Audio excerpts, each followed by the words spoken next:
screens here. So, okay, perfect. Okay, so everyone, welcome to episode 2 of the Designers Talks with today, one of my favorite, Anna Ehrner.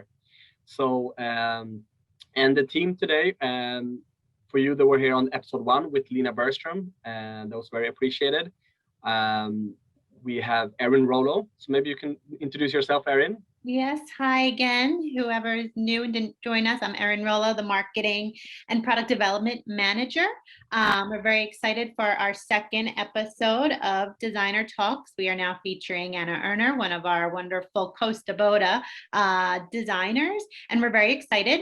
Just want to remind everyone that you can chat and ask questions, and once we see those questions coming in, we will read them live so Anna can take the time to answer those. So keep your questions coming in as we go through the presentation and the discussion. And Erin, where do you put in your questions? Where do you find that place? Where is it? Yes, so if there's a chat option, you'll see the little chat bubble, and you'll be able to chat that, and I will see it, see who it comes in from. And then, like I said, we can discuss that live. Perfect. So is there a Q&A button, or is it a chat button? Okay, chat perfect. So perfect. So just feel free anytime to post in your questions throughout the presentation. Yes. And the one and only Anna Ehrner. Welcome, Anna. Thank you very much. How does it feel to be here today? Oh, it's exciting. This is the first time ever I'm doing this, so okay. I hope I manage. I don't know. You will do great. I'm 100% convinced. Okay, so let's get this going. We have around an hour that we're going to spend today with you guys, so 55 minutes left, and we hope that you're going to enjoy this hour with us. For you that don't know, we have our heart and soul in our for our 2 brands, but today we're going to focus on Costa Boda. Last time was Orifors. So our facility is located in a place called Costa, like the name Costa Boda. That's where it comes from. It's located in the southeast part of Sweden. So we are next to Finland and Norway and Denmark. And then you have Sweden in white. And then you have Costa, where we produce our glass. So the location where we produce our glass is called Glasriket in Swedish. And if you just do a quick translation to English, that's the Kingdom of Crystal. It has around 500 lakes around that area. And as we said before, there's one company, but 2 brands. We represent Orifors and Costa Boda, and we produce since 1742. We've been producing glass in this factory. A couple of years ago, we combined all production that we have in Sweden. We are producing it in one and same location, and that is in Costa. And here you can find everything from stemware to bowls to votives to many different products. Art, of course, a lot of art also. And we're going to talk a little bit more with Anna today also, the difference of being a designer and artist and doing art and also doing regular, consumer products. In this small village called Costa, there's around 800 people living. 160 to 170 of them are working in our factory and in our warehouse, in our logistic and management. So that's fantastic. Short about Costa Boda, as I said, founded in 1742, but by 2 Swedish generals, as you can see on this presentation. This presentation will be live. You will be able to find it on our website in 1 or 2 weeks. So if I don't go through this one properly, you will still find the information.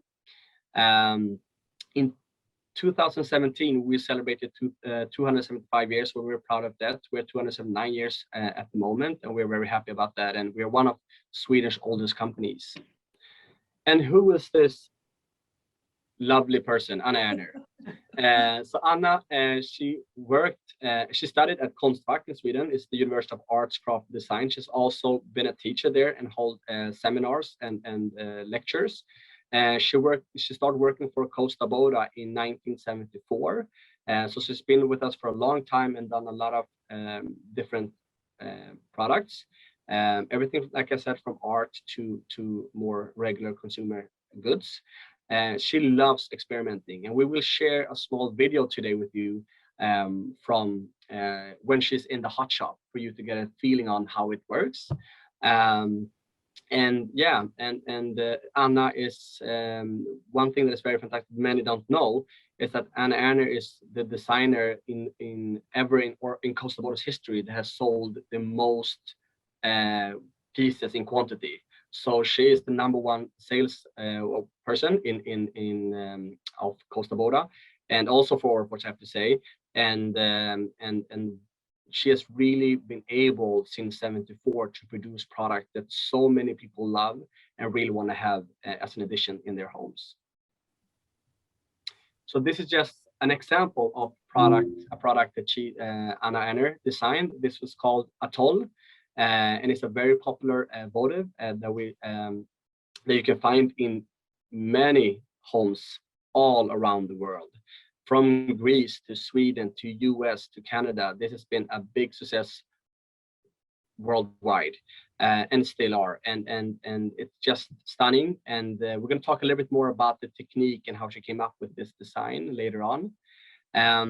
One of Costa Boda's #1 stemware collection is called Line. And as you can see on this beautiful picture, it's a small line that goes around the stem. It might look very in its simple way or simplicity in it, but it's a lot of technique and experience that's needed to be able to create a piece like this. And we're going to talk more about that too. Should I, yeah, let's before we talk about, let's see a small video to introduce Anna a little bit deeper.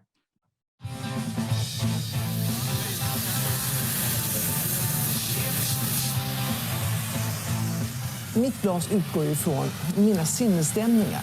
Alltså det kan ju vara skirt, poetiskt som en vacker morgon när man vaknar, eller om allting känns underbart. Eller det kan vara nästan aggressivt, man liksom vill avreagera sig på det som resten av livet liksom ställer till med. Va? Och då är det glaset. Glaset ställer upp hela tiden och tar hand om alla mina känslor.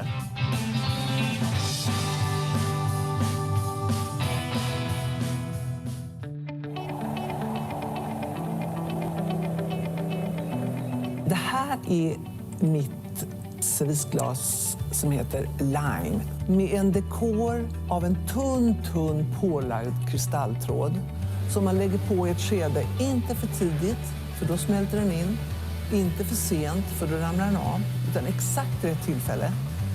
Även fast det har kanske ändrat lite karaktär genom året så är det fortfarande precis samma glädje när jag ser den här slingan här.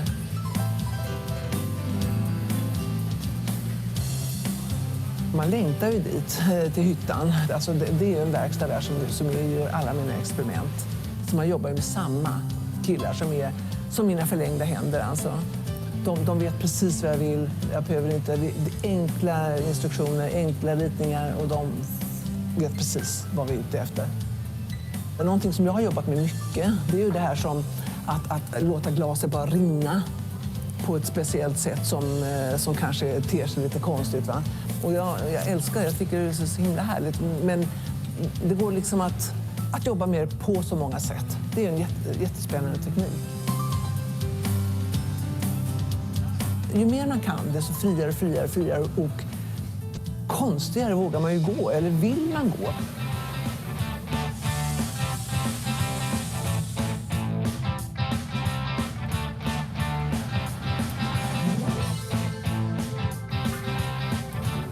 Alltså konstglas för mig är ju någon slags ventil till och reaktion på glasets otroliga elegans och finhet.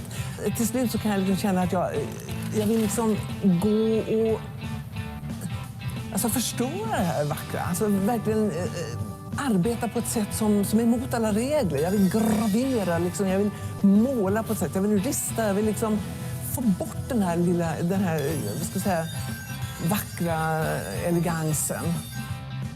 Men sen så ser man att det här fanns ju verkligen någonting i det.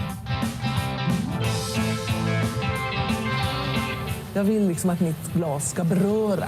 Jag vill att folk ska bli lite så här störda, men ändå se igenom att det finns en sån balans och att det finns ett uttryck i det som berör dem.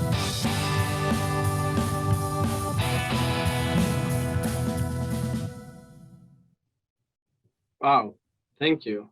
That's a great video. And then we have the #1 collection in the US, Contrast. So this became, it's been on second place for a couple of years, but last year in 2020, this became the absolute #1 collection of our two brands in the United States. So that was fantastic to see. And this is a collection that goes a couple of years back. So it's fantastic to see collection coming back and or still being so strong, been year for year. So that's amazing. And what we have done with Contrast, that many of you might know, we also have a new version of Contrast where we have used the same bowls that we have filled in with one of the world's best candle producers and scented candles. And then when you have burn it down, when you're done with the candle, you have a beautiful Contrast bowl from Kosta Boda that you can use forever. So that's really great. And then last but not least, we have Basket, a beautiful collection. So I'm not going to talk more about all of your collections. So I'm going to go over to you, Anna. So how are you today? Oh, thank you. I'm fine. I'm fine. But yeah. Perhaps a little bit nervous because this technique thing is new for me. But yeah. I hope you can hear what I say. We hear you good. Your beautiful products in the back. And yeah, we really are very happy to have you here today. Fine. So can you tell us a little bit more about like how did you start with working with glass and design? I went to Konstfack, which is our art school in Stockholm, and I was doing ceramics from the beginning. But then part of the time we had glass as well, and the teacher was Bertil Wallin, coming up from the kingdom of glass. You know, the school was in Stockholm, but he was coming up, and you know, when he started to talk about glass and showing us, I just fell in love with it, and I really could see a wonderful possibilities to work with that very fast material instead of ceramics that is quite slow. The glass is so immediate, and that was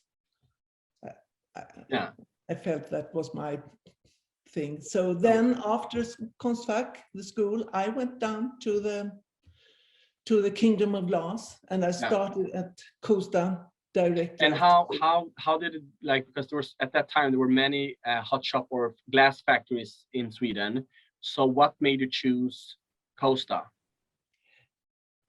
It was because I thought that was the best. Okay. Yeah, really. It was so the skill was fantastic, and they worked with colored glass as well. I mean, Orrefors, there was Kosta Boda, and it was Orrefors, and Orrefors was working mostly with clear glass, but Kosta Boda with color glass, and I was in love with color, so I thought that was the right place for me to start. So and that's how it happened. Okay, good. And then in the beginning, like, can you give us like, was it easy for you to, you know, was it like you've been studying? Like, was it easy for you to work with the material, or did you have some challenges working with the material? You know, when you started at that time, it was a long way to go. Our managed director at that time was very understanding that it took time with this material. Glass is such a difficult material. It really takes time before you find your place in it. It's so beautiful by itself. So it has been made such a lot of beautiful things. So what could I add to it that was personal for me? And what, you know, so it took 5 years before, or even more, before he decided that something could be accepted from. But he had the patient waited and waited. He could see that there was something coming out. So that was a wonderful time. But you were experimenting, and every year you were more and more and more in love with the glass, with the material. Yeah. And I think that is the most important, to really love the material. Yeah. Have you ever, since that day in 1974, ever felt that I'm done with glass. I don't want to work with glass anymore. Like, was there any situations that you felt like? Never, never, ever. And I have been working with it for 45 years. Yes. Imagine. And Yeah. every year has been even more and more exciting. Yeah. Because you learn more and more about it. And then you have, you can, you know, think broader. Yeah, it's so exciting. No, you never ever get bored of it. Oh, okay, cool. That material. So what was your first, and Erin, jump in if you have any questions, but like, what was your first collection that became a success? That became a real success. It was line, the stemware line. Okay. Yes, and it was, in fact, this model. It was quite a long time ago, so it was not. It didn't have at that time. You know, this was a red wine. It's stemware for red wine, but today it looks very small. But at that time, you filled up to 1 centimeter from the edge. Yeah. It should be 20 centiliters. But at that time, we had problems with the stemwares because there was coming up. We are handmade. We do all the stemwares by hand. And it was coming up a lot of machinery made stemwares. So we had problems to compete, you know, with them. So it was a skill to find something, any reason why should you buy just a glass from Costa Boda that was more expensive, but it looked almost like machinery or whatever. I mean, it was not so easy to see the difference. So that's when I started to experiment with adding something special. And this line, which I added, came from art glass that I was making, that were made a thin line like this as a road for small engraved animals to walk on. But then I saw from the shape and this that it really reminded me about liquid. The movement. It was really something that you felt it was something like like swirl or something exactly. So then I thought it would perfect for something to drink from and to have liquids in. And it's very nice because everyone is put on by hand, individual. So no one is the other exactly like. They are a little bit, you can find a little bit difference in all the glasses. They are persons, and that's what I like. Okay. So, but also, Anna, there were some with this collection. There were different colors sometimes. Some years with the line, there was one. We just got a question here about one being in platinum. Is that correct? Yes, that's true. And one gold. Yeah. And one black. Yes. And one clear. Yeah. And one for the white wine. It was with the green. Okay. Because there is tradition with this. Remmare from Germany, they were drinking white wine in glasses with green stems here. Okay. So then I had a small green line on it to took up the white wine. Yeah. So that was an extra. Okay. Did I dream this, or have I seen one with the red line too? That was a special we made for Christmas. As on a little, what do you call it? Like a schnapps? Or schnapps, exactly, for Christmas, because then we drink schnapps to the Swedish food for Christmas. Yeah. So that's and Erin, I think we can say snaps. Yeah. Yeah. Okay, good. Yeah. Two Swedish here speaking. And maybe I misintroduced myself. For if you did not met me before, my name is Iman. Marshall. I moved here 1.5 years ago, and I am the CEO and president of Originator Costa Boda. I've been working with Anna Ehrner for over 8 years in Sweden, or 7 years in Sweden, and then 1.5 years here in the US. So sorry for not saying that to you all. Okay, interesting. But and the fantastic thing I believe with line, it's still one of our top collections. So what year did we introduce this? 1981. 81. So 1981, it's Yeah. still one of our top performing collections worldwide. And we just decided to reintroduce it in the United States. It's been gone for a couple of years, and we just launched it now on last year in the US. And it's really good to see that a lot of people have picked it up, and it's really coming back there as a very nice handmade stemware. So that's beautiful. The normal glass is like this now. Yeah. It's with the clear. The more generous and a thing. big red wine glass. Yeah. And also now this little for gin tonic or Gin and tonic. Yes. a little with a giant lime. Yeah. And to So get I like this very much.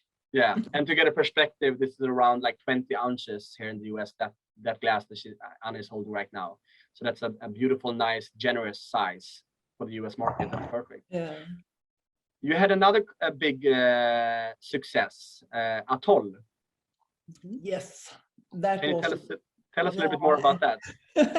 But you know, it takes quite a long time between all those because between the very big successes. But here is a little votive that was called Atoll, and I was making 96, so it's quite a long time ago. But in this one, I really wanted to add the color into a piece where you really could follow the movement of the colors in contrast to the clear crystal. I mean, I want to be able to see how it moves, because glass is a very soft material, really, when it's hot and it moves. And here when it gets cold, it holds the movement. You can follow it very well here with the colors. So when I started this, it was 6 colors. And then I think in the end, when we stopped, I think there must have been 20 different colors or something like that, you know. So but it was really exploding. Yeah. But it was quite nice because it's opaque color. It's not transparent color. The crystal is transparent, but the color is opaque, which makes that when you put a candle in and the light, it traps the light into the glass. It doesn't just pass by as it would have been if it was a clear glass.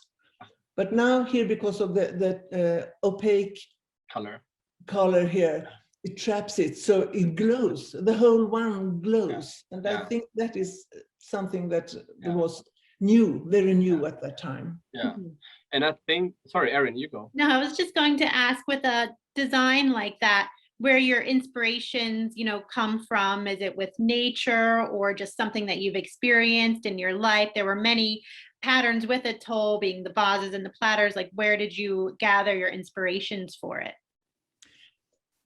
For this one and for most of my glass, it really comes from the hot shop, working with the material. Everything happens in the hot shop, really. And in this case, I was working with art glass, I mean more expensive pieces, where I added these movements into it. I have one here.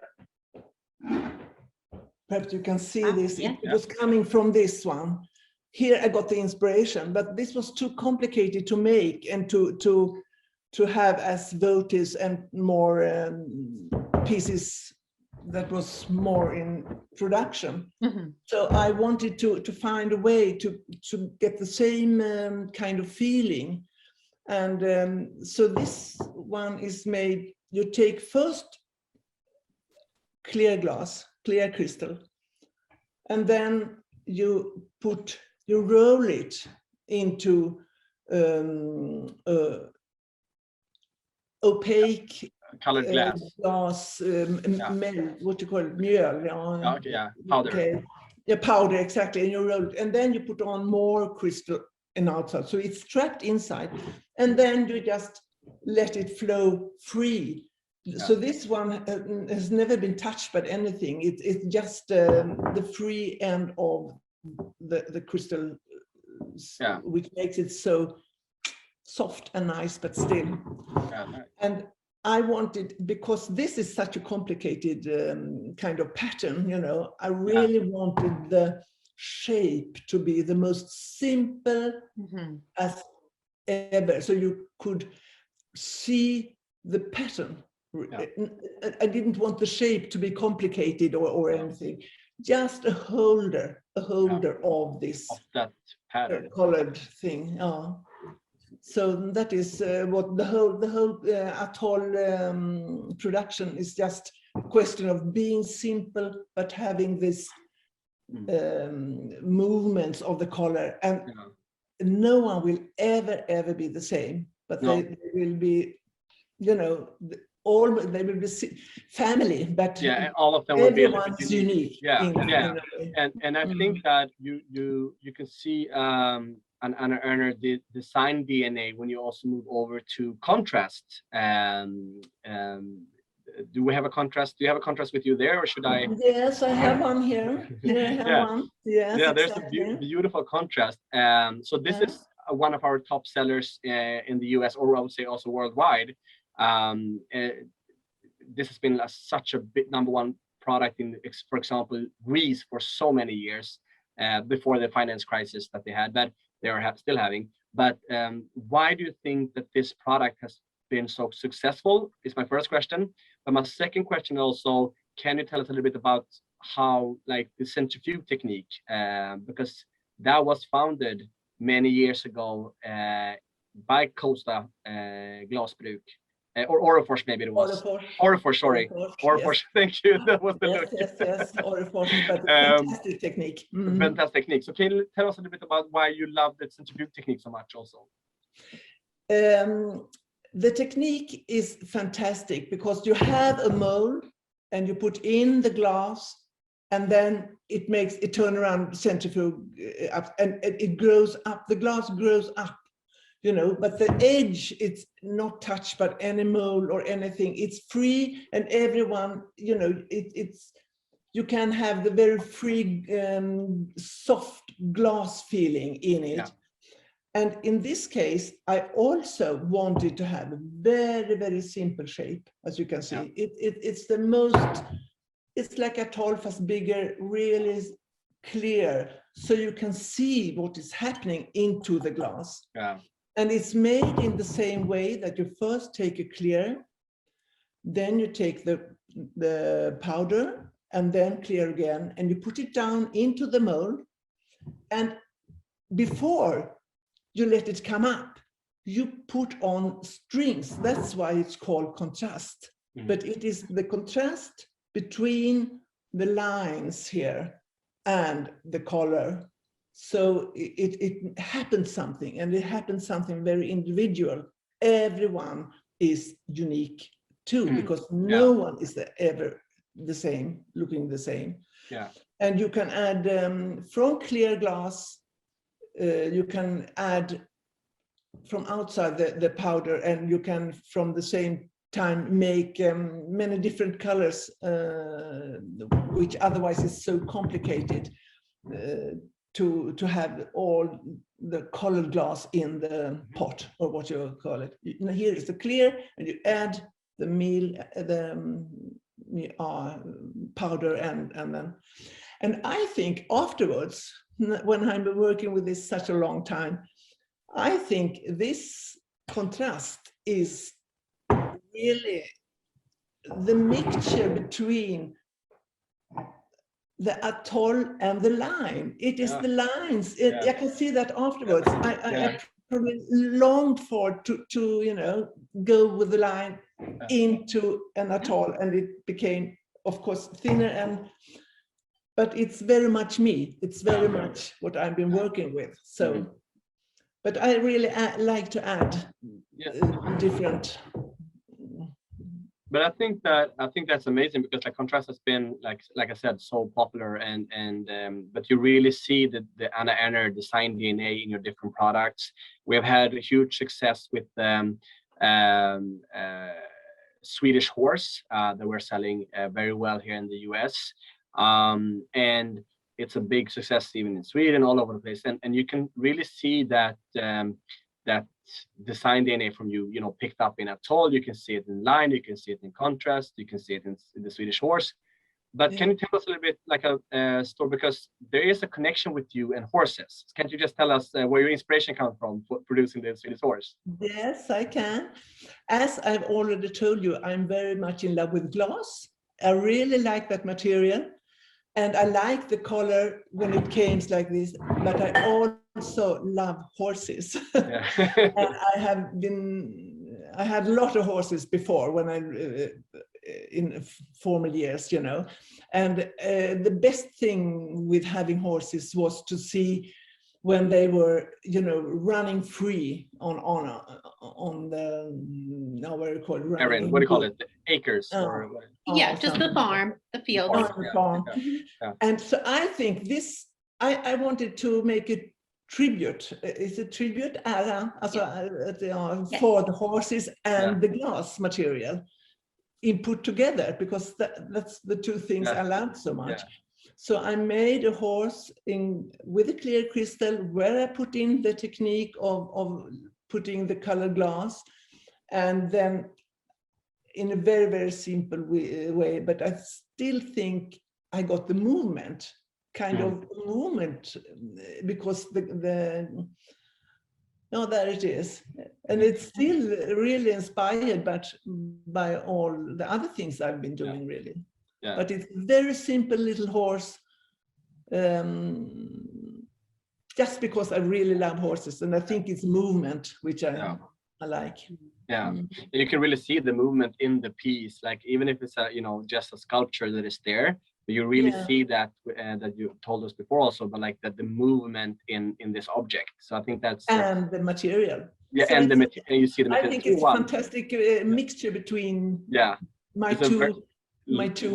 Yes, that you love. Yeah, exactly. Yeah, but can you tell us a little bit more about you know, coming in a day in the production in the hot shop and meeting the team that you work with? You talked about them in the video.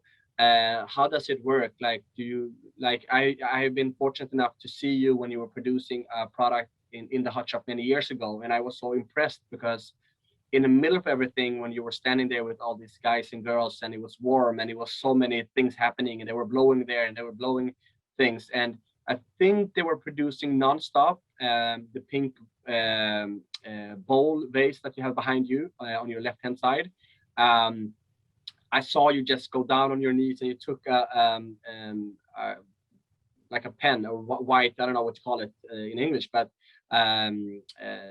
and just sat down on the floor, and you just painted up on the floor exactly what shape you were looking for. And it was just so impressive to have the guys, it was only guys this day, standing around you, you know, the big strong guys, and then, you know, following your, you know, drawing on the floor, and then, you know, a couple of minutes later they were producing that.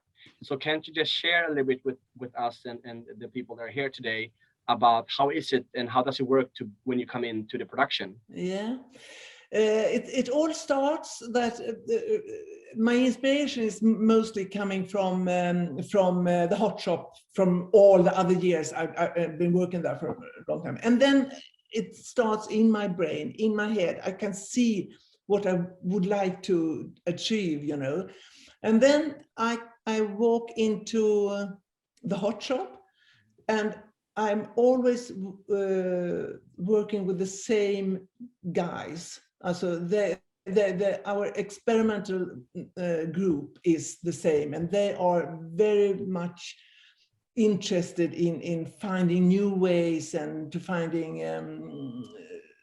to really listen to what the artists say. So, and then you go into and you talk with them all, and you draw in on the floor with the chalk, you know, to tell them what I would like to achieve, and the colors, and why I'm doing that and that. And mostly it's very difficult things.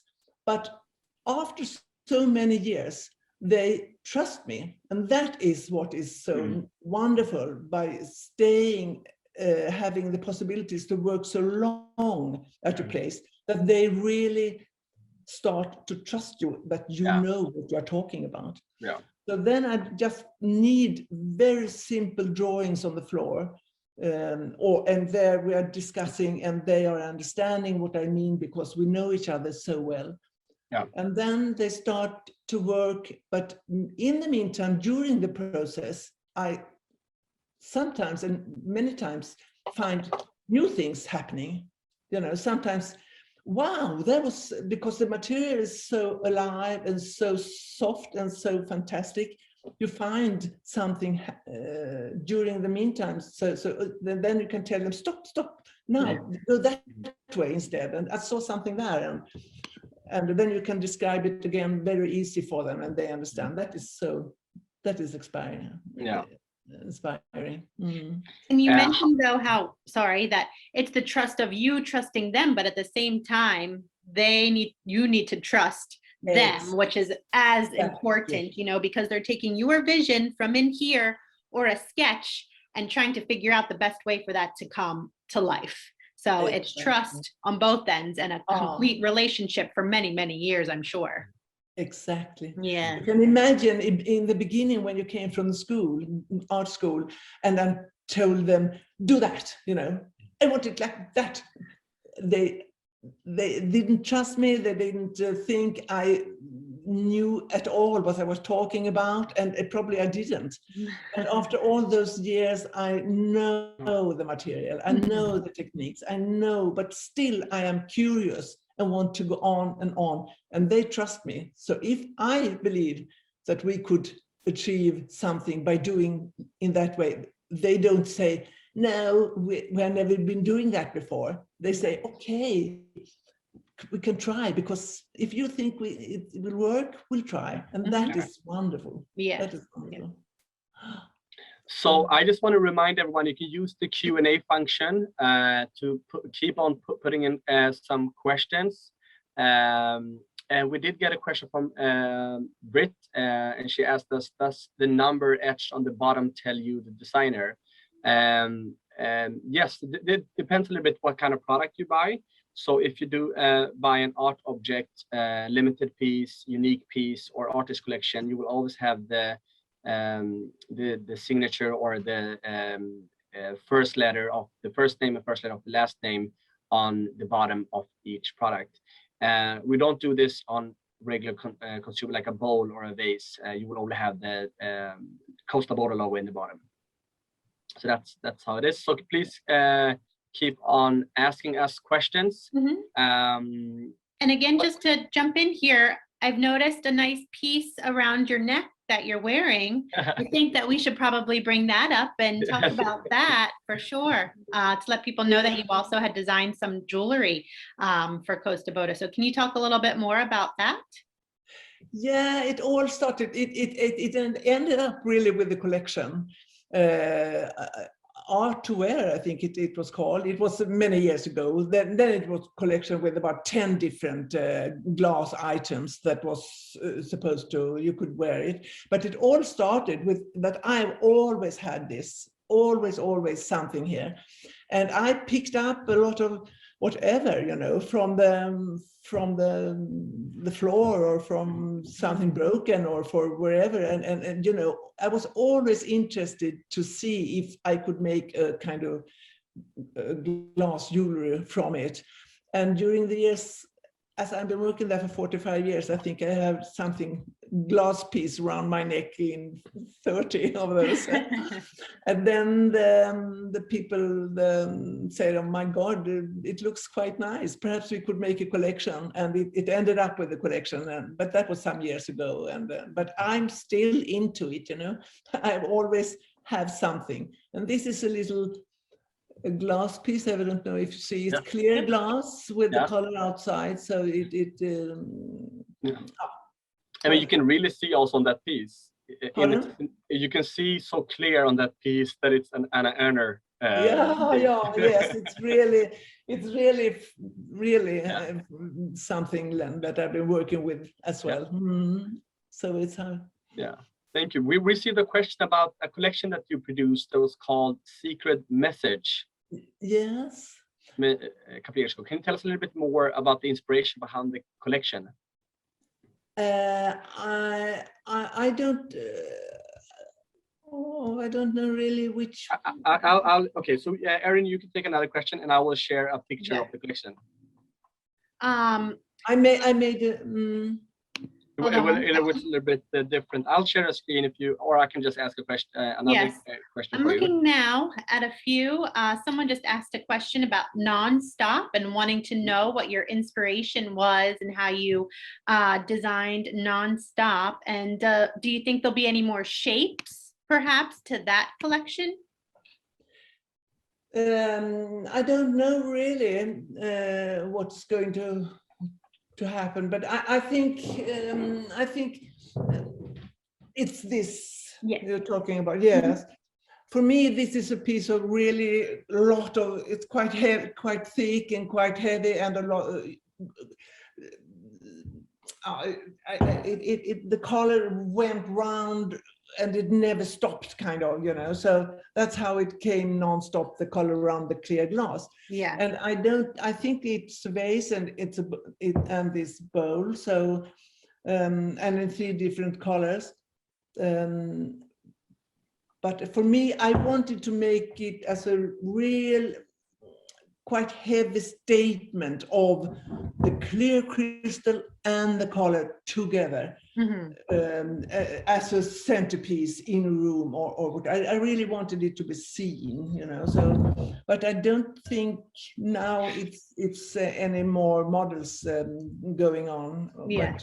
And it is definitely a wonderful statement piece for sure. And to your point, very heavy, and yes. And it could be, for me, as it is so heavy, and so I think it could work just as it is, as an eye catcher in a room, but it's also very beautiful either to put as a vase or with some very nice fruits, oranges or whatever. It makes but it's mainly, I was thinking of it as a eye catcher in a room, really. Now, we did just get another question, and hopefully with how I'm going to say, what is the craziest, if you know craziest, thing that you've ever designed? And I think, Aman, we have, I don't know if I would call these crazy, but we have some pictures, and I see one actually behind you as well. I know you won't be able to lift it up, but you had done, what was it, the fruits with art glass. But what would you say would be the craziest thing you've ever designed? I don't know. I mean, this one isn't. That's called basket. Yeah, that is quite crazy, really. That one is a little. That one is also true. That is quite crazy, because it's really. It's not just a normal fruit. You can think of it whatever you like. So here we have one of the secret message, this piece, if you remember this. That one, yes. Yeah. Was it called? And there was also a big one like this, with a cylinder with a ball at the top of it. Yeah. And it was like I was engraved small messages, like some kind of. You can. So this was okay. So you could say that the line here was the secret messages. Exactly. It was instead of letters. Yeah. It was a like a letter. You could. Someone had been writing something for you that was very secret, and just your own. You can imagine whatever you wanted. That was. But that was a kind of unique piece or limited. It was not from production, really. So and then you have worked a lot with clear glass too, as you can see here. This one I like very much. This is those two balls inside this is the relation. Now I don't remember really, was it called relation? Or This was relation, correct? oh, okay. For me, it's a lot of the most important in this life is the relation between other people, or hopefully a love relation, you know. So this is for me a relation between a man and a woman that are in their own world, so to speak, and what is going to happen there, and how they're going to solve problems, and how they're going to have it nice together. And it's really two persons. The bowls here for me, the clear is always the soul, the person. It's the mind. It's two minds, you know, into the glass. If you understand what I mean. Yeah, definitely. And it was the same with the secret message. There was also a person. The little bowl there was a mind in this. If you had to choose between working with colored glass or clear glass, what would you have? What would you choose? Because you cannot choose. We know that you love black and white, so really colorful glass, or clear glass. What would you choose? Color glass. Color glass. But I wouldn't mind having the combination between, to have clear glass together with the colored. But I'm very interested. I like the opaque glass very much. I mean, it's not the transparent, you know, the difference between transparent and opaque. I think the opaque glass together with the clear crystal is very nice. It accents the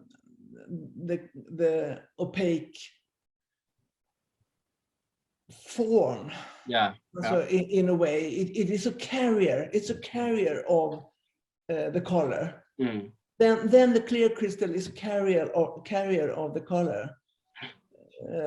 In a way, if it's a transparent glass, it just mix up and makes one union. I want it to be separated, so you can see the color and the clear glass and add them together in a very exciting fight, or whatever you like to call it. So I just want to again remind everyone to ask their questions, and I have a question.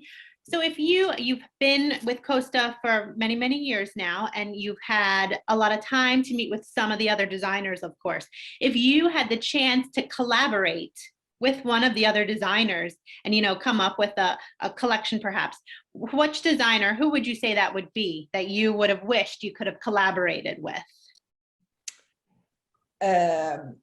I think I would say my old teacher at the art school, Bertie Wallin, because we are really had been working at the same factory forever, and I really admired him from the beginning, and I still do just as much. He's fantastic. Yeah. I really think he's for me. Yes. But also, but I don't think we could work together, because we don't work together in this company. He's the king, and I'm no. It's very difficult. Well, yes. I would think with any designer, a lot of opinions coming together, of course, and inspiration. So you'd have to just imagine what that piece would look like. Yeah. But also that is. Hello. Yeah, you froze. Hello. Sorry, I think he's froze here. Just a question, and I know I'm going to try and answer this offline, but you have been to the States before, right? Yes. The United States, yes. Have you done any sort of like teaching classes here, or have you? I know they have programs in the hot shops in Sweden where people can actually come and do their own classes there, correct? Yes. But no, I have not been doing that I've been doing it in Sweden, but not in the United States. Yeah. No, I have been to Pilcheck as a student. That's all, you know, Pilcheck, and that was a wonderful experience. And I got to meet Dale Chihuly and everyone at that time, you know. Oh, okay. It was a really long time ago. But then I got to a little bit acquainted with the American way of looking at glass, because we had always had another way to look at glass from the beginning here in Sweden. It was we just could handle the material at the factories, the big factories, Orrefors, Kosta, you know, Boda. That's where the glass material was. And the artist had to go there if they wanted to get in contact with the material. Yeah. But it was the other way around in the United States. The artist made their own small hot shops, and they were playing around without any respect. We had a big respect because of it was a big factory, and it was, but they were playing around in much more than we did. So, now it's much more the same, but in the beginning, and you know, I'm talking very long time ago.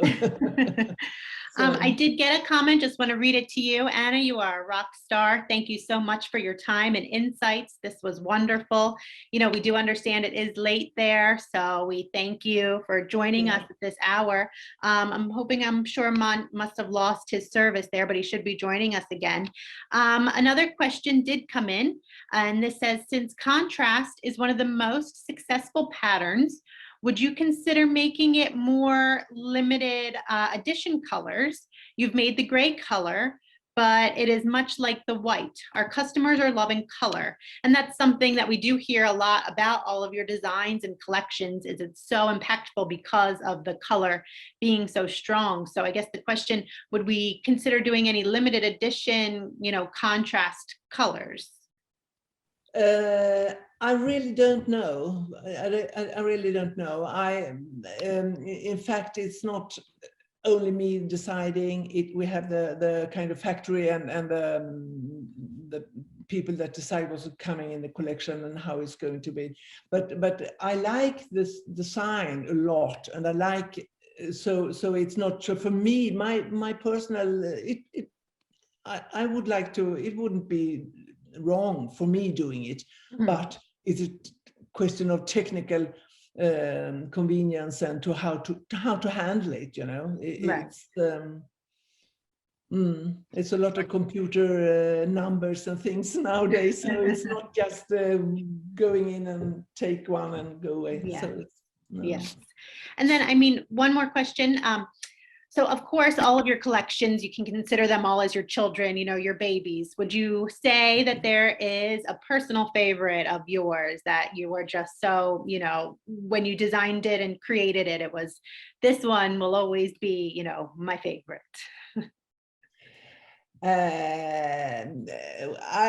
This one was a very revolutionary thing happening, and that is standing in many museums all over the world now. And so, of course, I'm very proud of this one. But the one that really made difference for the whole factory and the whole production and everything, it was this. When I started this one, because that is a technique for contrast, for so many, for this brick, for example. I have made a votive called brick, as you know, and everything started really with this atoll when I invented the technique, doing this. So thanks to this one, it has been a very big success, coming home to many, many, many homes. Yes. Yes. So I think this is the one, the atoll. Thank you. I also want to say I'm back. You might see I just jumped out there for a second. Wi-Fi issues, but we have received a lot of nice feedback. People love contrast and love you know, to listen into you. But also because we're starting to come to the 1 hour, so we have 3 more minutes. So we're going to start rounding up now. The hour went by fast, as I said, Anna. Yes. But people have really appreciated your collections for so many years, for over 45 years, and you have done a great job. And it's been a joy, you know, working with you and to see all of your, you know, just see you work in action in the production. to the most, like in a simple way, because like one thing that's really been so successful with your product and still are, is that you really understand the glass as a material. And it takes years, but when you can understand it, you also know how to control it in the way possible, but also how to do, you know, products in a cost efficient way, so many thousands of people can you know, be able to have your products. And I think you have not only one collection that speaks for that, but you have many collections that speak speaks for volume. So thank you for everything that you've contributed for so many years. This is not the end. I'm just saying that because like you are just a fantastic designer, and it's been a joy for me and for many colleagues to work with you and keep working with you. Yeah, I wanted to show some other slides before we starting. Is there something, Erin or Anna, that you like to just share before we starting to round up? No, again, I'm just getting a lot of, you know, comments here. A rock glass star. Look at that. Yes, yes. And again, just many, many thanks for all of your beautiful, you know, creations. So, yes. Thank you very much. Everyone, please put in, if you have a message that you want to share after this meeting, like please use the Q&A function or chat function. You can write a message to Anna, and we will make sure to share them with her after this conversation. But thank you for taking off your time. I'm going to share my screen again. I'm just going to find the right screen. And yes, so if you have any questions for Erin, our marketing manager, or for me, you can, our emails are very simple: first name at orifrost.us or first name at costaboda.us. If you have designers talks related questions about when will this designer be having their talk, you can send an email to designerstalks@orifrost.us. Please feel free, if you feel that we should ask other questions, or if you have a particular questions that you want us to ask someone in the future, or just any day, just send it in. Our next designers talks will be with Erika Lagerbielke, that is behind, she works for Orifrost, so she's behind the collection Metropole, Intermezzo, and Metropole. So the pictures Intermezzo, and then there's a new version with black stem that is called Metropole. It will be Thursday, May 20th, same time, same place, different link. We'll send it out in an email to everyone.